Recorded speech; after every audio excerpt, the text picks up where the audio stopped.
Donc je m'appelle Elisa Goycochea, j'ai 23 ans et avant de rentrer à l'IGSRH, j'ai fait une licence administration économique et sociale à l'Université du Capitole et par la suite j'ai fait un Master 1 en droit des affaires toujours à l'Université du Capitole.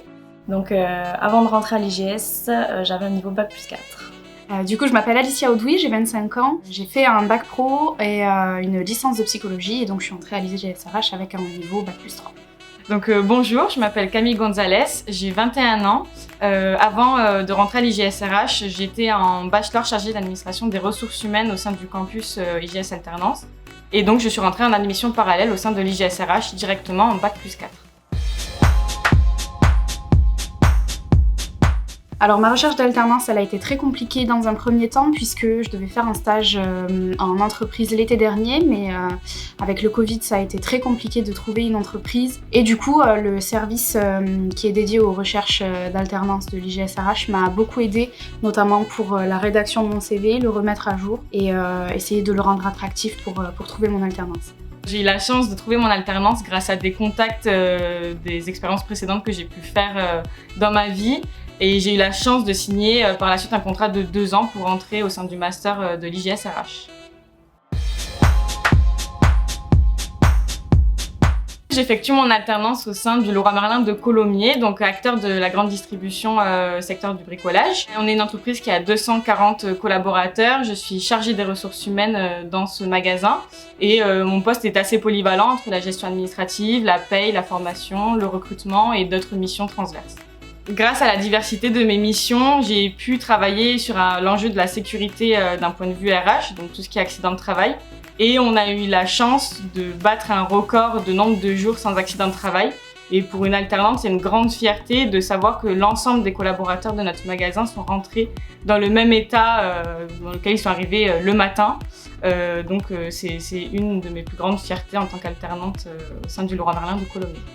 Donc moi je travaille dans une association, dans une MJC, donc une maison des jeunes et de la culture. Donc c'est dans le secteur de l'animation et j'y occupe le poste d'assistante RH et donc je m'occupe de tout, c'est une alternance généraliste, tout sauf la paye, donc la formation, la gestion prévisionnelle des emplois et des compétences, je gère les absences, je m'occupe du quotidien, voilà, je m'occupe de tout.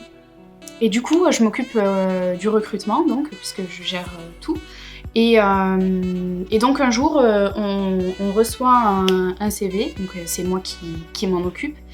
Et dans la lettre de motivation associée à ce CV, on se rend compte que c'est la femme, l'épouse d'un de nos candidats, qui nous écrit et qui nous dresse la liste de toutes les exigences qu'elle a pour son mari, donc concernant le poste à pourvoir. Donc le montant du salaire, le montant des avantages, le type d'avantage, le véhicule de fonction, donc le modèle, la marque, les kilomètres remboursés et voilà, tout un tas d'avantages qu'elle exige pour son mari et les dates auxquelles elle ne souhaite pas qu'ils se rendent disponibles pour l'entretien. Et voilà, ça nous a fait beaucoup rire. Au début, j'ai pensé que c'était une blague, mais non, c'était très sérieux. Donc moi, comme j'ai dit précédemment, mon stage et l'alternance ont été réalisés dans la même entreprise. Par contre, ça n'a pas du tout été le même fonctionnement entre les deux. Donc c'était approximativement les mêmes missions. Si ce n'est que j'ai eu plus de responsabilités arrivant en alternance et j'ai aussi eu plus d'autonomie sur un maximum de missions comme le recrutement, la formation et aussi la paye. Donc voilà, il y a eu quand même une évolution au niveau du volume des missions et aussi au niveau de la responsabilité qu'on m'a confiée. Et j'ai pu aussi apporter de nouvelles idées et améliorations de l'entreprise. Du coup, j'étais stressée au début quand j'ai vu toutes les missions qu'on allait me donner, mais motivée comme d'habitude.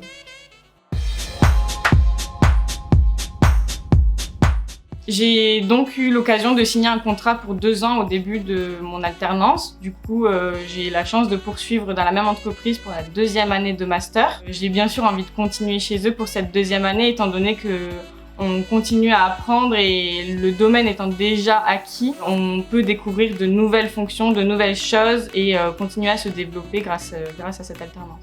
Alors j'ai eu une proposition récemment pour rester dans la même entreprise pour la dernière année d'alternance, offre que j'ai déclinée parce que je souhaite réaliser ma dernière année de master dans un autre domaine d'activité, un autre type d'entreprise, une autre organisation, avec des missions plutôt variées aussi et généralistes mais à portée plus stratégique.